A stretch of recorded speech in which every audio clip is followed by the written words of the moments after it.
ಎಲ್ಲರಿಗೂ ನಮಸ್ಕಾರ ಸ್ನೇಹಿತರೆ ಕೃಷಿ ಇಲಾಖೆಯಿಂದ ನೇಮಕಾತಿಯ ಹೊಸ ಸೂಚನೆ ಬಿಡುಗಡೆಯಾಗಿದೆ ನೋಡಿ. ಬೋತ್ ಮೇಲ್ ಆ್ಯಂಡ್ ಫಿಮೇಲ್ ಪುರುಷ ಮತ್ತು ಮಹಿಳಾ ಅಭ್ಯರ್ಥಿಗಳು ಇಬ್ಬರು ಅರ್ಜಿಗಳನ್ನು ಸಲ್ಲಿಸಬಹುದಾಗಿರುತ್ತೆ. ಸಂಪೂರ್ಣವಾಗಿ ಕೃಷಿ ಇಲಾಖೆ ಉದ್ಯೋಗಗಳಾಗಿರ್ತವೆ. ಹೊಸ ಸೂಚನೆ ನೋಡಿ 2025ರ ಹೊಸ ಸೂಚನೆ ಆಗಿರುತ್ತೆ. ಈ ಒಂದು ಹುದ್ದೆಗಳಿಗೆ ಕರ್ನಾಟಕದ ಬೋತ್ ಮೇಲ್ ಆ್ಯಂಡ್ ಫಿಮೇಲ್ ಪುರುಷ ಮತ್ತು ಮಹಿಳಾ ಅಭ್ಯರ್ಥಿಗಳು ಇಬ್ಬರು ಅರ್ಜಿಗಳನ್ನು ಸಲ್ಲಿಸಬಹುದಾಗಿರುತ್ತೆ. ಹಾಗೇನ ಫ್ರೆಂಡ್ಸ್, ಈ ಒಂದು ಹುದ್ದೆಗಳ ಬಗ್ಗೆ ಆಯ್ಕೆ ವಿಧಾನ, ಅರ್ಜಿ ಸಲ್ಲಿಸುವುದು, ಪ್ರಮುಖ ದಿನಾಂಕ ಹಾಗೂ ಯಾವ ದಿನ ಕೊನೆಯ ದಿನಾಂಕ ಆಗಿರುತ್ತೆ, ಹಾಗೆ ಏನು ಕ್ರೈಟೇರಿಯಾ ಇದೆ ಅನ್ನುವಂಥ ಸಂಪೂರ್ಣ ಮಾಹಿತಿ ವಿಡಿಯೋದಲ್ಲಿರುತ್ತೆ ನೋಡಿ. ವಿಡಿಯೋನ ಕೊನೆವರೆಗೆ ನೋಡಿ. ಕೃಷಿ ಇಲಾಖೆಯಿಂದ ನೇಮಕಾತಿ ಆಗಿರುತ್ತೆ. ಪೋಸ್ಟ್ ಲೊಕೇಶನ್ ನೋಡಿ ಕರ್ನಾಟಕ ಸೇರಿ ಅಖಿಲ ಭಾರತದಲ್ಲಿ ನೇಮಕಾತಿ ಆಗುತ್ತೆ. ಹಾಗೆ ಟೋಟಲ್ ವೇಕೆನ್ಸಿ ನೋಡಿ 1,000ಕ್ಕೂ ಅಧಿಕ ಉದ್ಯೋಗಗಳಿದ್ದಾವೆ ನೋಡಿ. 1,000ಕ್ಕೂ ಅಧಿಕ ಉದ್ಯೋಗಗಳಿದ್ದಾವೆ. ಸ್ಯಾಲ್ರಿ 55,000ದಿಂದ 1,30,000ವರೆಗೂ ಪರ್ ಮಂತ್ ಸ್ಯಾಲ್ರಿ ಆಗಿರುತ್ತೆ ನೋಡಿ. ಹಾಗೇನು ಫ್ರೆಂಡ್ಸ್, ಭಾರತೀಯ ಎಲ್ಲ ಅಭ್ಯರ್ಥಿಗಳು ಕೂಡ ಅರ್ಜಿಗಳನ್ನು ಸಲ್ಲಿಸಬಹುದು. ಡೀಟೇಲ್ ಆಫ್ ಪೋಸ್ಟ್ ನೋಡೋದಾದರೆ ಕೃಷಿ ಪ್ರತಿನಿಧಿ ತರಬೇತುದಾರರು ಹಾಗೂ ಪದವಿ ಇಂಜಿನಿಯರಿಂಗ್ ತರಬೇತುದಾರರು ಹಾಗೂ ಹಿರಿಯ ಇಂಜಿನಿಯರಿಂಗ್ ನೋಡಿ, ಇಷ್ಟೊಂದು ಹುದ್ದೆಗಳಿದ್ದಾವೆ. ಈ ಒಂದು ಹುದ್ದೆಗಳಿಗೆ ಆಯ್ಕೆ ಮಾಡಿಕೊಂಡು ನೀವು ಅರ್ಜಿಗಳನ್ನು ಸಲ್ಲಿಸಬಹುದು. ಹಾಗೇನು ಏಜ್ ಲಿಮಿಟನ್ನು ನೋಡೋದಾದರೆ 18ರಿಂದ 27 ವರ್ಷದ ಒಳಗಿನವರು ಅರ್ಜಿಗಳನ್ನು ಸಲ್ಲಿಸಬಹುದು. OBC ಅಭ್ಯರ್ಥಿಗಳಿಗೆ 3 ವರ್ಷ ಮತ್ತು SC/ST ಅಭ್ಯರ್ಥಿಗಳಿಗೆ 5 ವರ್ಷ ವಯೋಮಿತಿ ಸಡಿಲಿಕೆ ಕೂಡ ಇರುತ್ತೆ ನೋಡಿ.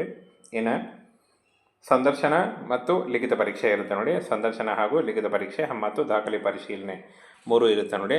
ಲಿಖಿತ ಪರೀಕ್ಷೆಯಲ್ಲಿ ಪಾಸಾದಂಥ ಅಭ್ಯರ್ಥಿಗಳಿಗೆ ಸಂದರ್ಶನ ನಡೆಸಿ ದಾಖಲೆ ಪರಿಶೀಲನೆ ಮಾಡಿ ನಿಮಗೆ ಪೋಸ್ಟಿಂಗನ್ನು ಮಾಡಲಾಗುತ್ತೆ ನೋಡಿ. ಹಾಗೇನು ಈ ಒಂದು ಹುದ್ದೆಗಳಿಗೆ ಏನು ಒಂದು ಎಜುಕೇಷನ್ ಬೇಕು ಅಂತ ನೋಡೋದಾದರೆ PUC ಹಾಗೂ ಯಾವುದೇ ಡಿಗ್ರಿಯನ್ನು ಹೊಂದಿದ್ದರೂ ನೀವು ಅರ್ಜಿಗಳನ್ನ ಸಲ್ಲಿಸಬಹುದಾಗಿರುತ್ತೆ. ಹಾಗೆ BSc BE ಮತ್ತು BTech ಆದಂಥ ಅಭ್ಯರ್ಥಿಗಳು ಕೂಡ ಈ ಒಂದು ಹುದ್ದೆಗಳಿಗೆ ಅರ್ಜಿಗಳನ್ನ ಸಲ್ಲಿಸಬಹುದು. ಇನ್ನು ಅಪ್ಲಿಕೇಶನ್ ಫೀ ಎಲ್ಲ ವರ್ಗದ ಅಭ್ಯರ್ಥಿಗಳಿಗೂ ಕೂಡ ಶುಲ್ಕ 500 ರೂಪಾಯಿ ಇರುತ್ತೆ. ಪಾವತಿ ಮಾಡುವ ವಿಧಾನ ಆನ್ಲೈನ್ ಮೂಲಕ ಇರುತ್ತೆ ನೋಡಿ. ಆನ್ಲೈನ್ ಮೂಲಕ ಅಪ್ಲಿಕೇಶನ್ ಫಿಲ್ ಮಾಡುವಾಗ ನೀವು ಪಾವತಿಯನ್ನು ಮಾಡ್ಬೋದು.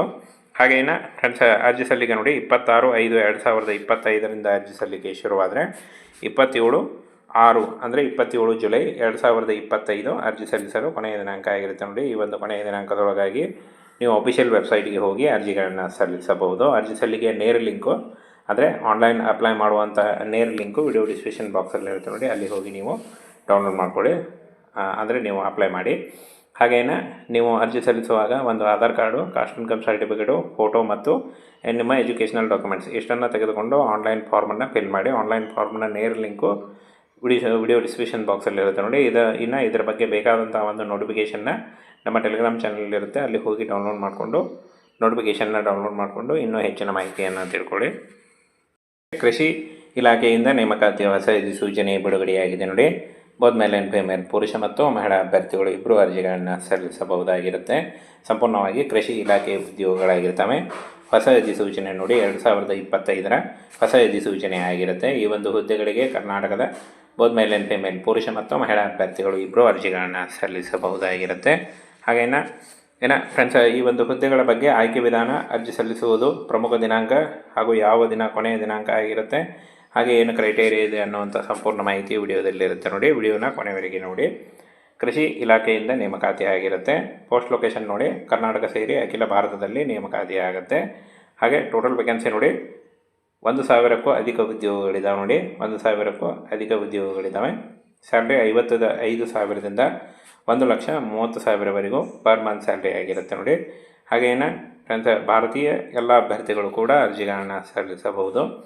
ಡೀಟೇಲ್ ಆಫ್ ಪೋಸ್ಟ್ ನೋಡೋದಾದರೆ ಕೃಷಿ ಪ್ರತಿನಿಧಿ ತರಬೇತುದಾರರು ಹಾಗೂ ಪದವಿ ಇಂಜಿನಿಯರಿಂಗ್ ತರಬೇತುದಾರರು ಹಾಗೂ ಹಿರಿಯ ಇಂಜಿನಿಯರಿಂಗ್ ನೋಡಿ, ಇಷ್ಟೊಂದು ಹುದ್ದೆಗಳಿದ್ದಾವೆ. ಈ ಒಂದು ಹುದ್ದೆಗಳಿಗೆ ಆಯ್ಕೆ ಮಾಡಿಕೊಂಡು ನೀವು ಅರ್ಜಿಗಳನ್ನು ಸಲ್ಲಿಸಬಹುದು. ಹಾಗೇನು ಏಜ್ ಲಿಮಿಟನ್ನು ನೋಡೋದಾದರೆ 18ರಿಂದ 27 ವರ್ಷದ ಒಳಗಿನವರು ಅರ್ಜಿಗಳನ್ನು ಸಲ್ಲಿಸಬಹುದು. OBC ಅಭ್ಯರ್ಥಿಗಳಿಗೆ 3 ವರ್ಷ ಮತ್ತು SC/ST ಅಭ್ಯರ್ಥಿಗಳಿಗೆ 5 ವರ್ಷ ವಯೋಮಿತಿ ಸಡಿಲಿಕೆ ಕೂಡ ಇರುತ್ತೆ ನೋಡಿ. ಇನ್ನು ಸಂದರ್ಶನ ಮತ್ತು ಲಿಖಿತ ಪರೀಕ್ಷೆ ಇರುತ್ತೆ ನೋಡಿ. ಸಂದರ್ಶನ ಹಾಗೂ ಲಿಖಿತ ಪರೀಕ್ಷೆ ಮತ್ತು ದಾಖಲೆ ಪರಿಶೀಲನೆ 3 ಇರುತ್ತೆ ನೋಡಿ. ಲಿಖಿತ ಪರೀಕ್ಷೆಯಲ್ಲಿ ಪಾಸಾದಂಥ ಅಭ್ಯರ್ಥಿಗಳಿಗೆ ಸಂದರ್ಶನ ನಡೆಸಿ ದಾಖಲೆ ಪರಿಶೀಲನೆ ಮಾಡಿ ನಿಮಗೆ ಪೋಸ್ಟಿಂಗನ್ನು ಮಾಡಲಾಗುತ್ತೆ ನೋಡಿ.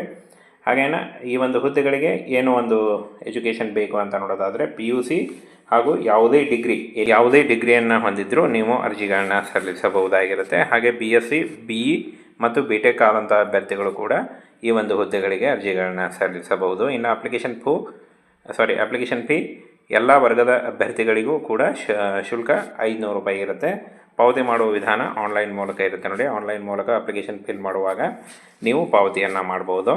ಹಾಗೆಯೇ ಫ್ರೆಂಡ್ಸ್, ಅರ್ಜಿ ಸಲ್ಲಿಕೆ ನೋಡಿ 26/5/2025 ಅರ್ಜಿ ಸಲ್ಲಿಕೆ ಶುರುವಾದರೆ 27/6 ಅಂದರೆ 27 ಜುಲೈ 2025 ಅರ್ಜಿ ಸಲ್ಲಿಸಲು ಕೊನೆಯ ದಿನಾಂಕ ಆಗಿರುತ್ತೆ ನೋಡಿ. ಈ ಒಂದು ಕೊನೆಯ ದಿನಾಂಕದೊಳಗಾಗಿ ನೀವು ಅಫಿಷಿಯಲ್ ವೆಬ್ಸೈಟ್ಗೆ ಹೋಗಿ ಅರ್ಜಿಗಳನ್ನು ಸಲ್ಲಿಸಬಹುದು. ಅರ್ಜಿ ಸಲ್ಲಿಕೆಯ ನೇರ ಲಿಂಕು ಅಂದರೆ ಆನ್ಲೈನ್ ಅಪ್ಲೈ ಮಾಡುವಂಥ ನೇರ ಲಿಂಕು ವಿಡಿಯೋ ಡಿಸ್ಕ್ರಿಪ್ಷನ್ ಬಾಕ್ಸಲ್ಲಿ ಇರುತ್ತೆ ನೋಡಿ. ಅಲ್ಲಿ ಹೋಗಿ ನೀವು ಡೌನ್ಲೋಡ್ ಮಾಡ್ಕೊಳ್ಳಿ, ಅಂದರೆ ನೀವು ಅಪ್ಲೈ ಮಾಡಿ. ಹಾಗೆಯೇ ನೀವು ಅರ್ಜಿ ಸಲ್ಲಿಸುವಾಗ ಒಂದು Aadhaar card, caste income certificate, photo ಮತ್ತು ನಿಮ್ಮ ಎಜುಕೇಷನಲ್ ಡಾಕ್ಯುಮೆಂಟ್ಸ್ ಇಷ್ಟನ್ನು ತೆಗೆದುಕೊಂಡು ಆನ್ಲೈನ್ ಫಾರ್ಮನ್ನು ಫಿಲ್ ಮಾಡಿ. ಆನ್ಲೈನ್ ಫಾರ್ಮ್ನ ನೇರ ಲಿಂಕು ವಿಡಿಯೋ ಡಿಸ್ಕ್ರಿಪ್ಷನ್ ಬಾಕ್ಸಲ್ಲಿ ಇರುತ್ತೆ ನೋಡಿ. ಇನ್ನು ಇದರ ಬಗ್ಗೆ ಬೇಕಾದಂಥ ಒಂದು ನೋಟಿಫಿಕೇಷನ್ನ ನಮ್ಮ ಟೆಲಿಗ್ರಾಮ್ ಚಾನಲ್ ಇರುತ್ತೆ, ಅಲ್ಲಿ ಹೋಗಿ ಡೌನ್ಲೋಡ್ ಮಾಡಿಕೊಂಡು ಇನ್ನೂ ಹೆಚ್ಚಿನ ಮಾಹಿತಿಯನ್ನು ತಿಳ್ಕೊಳ್ಳಿ.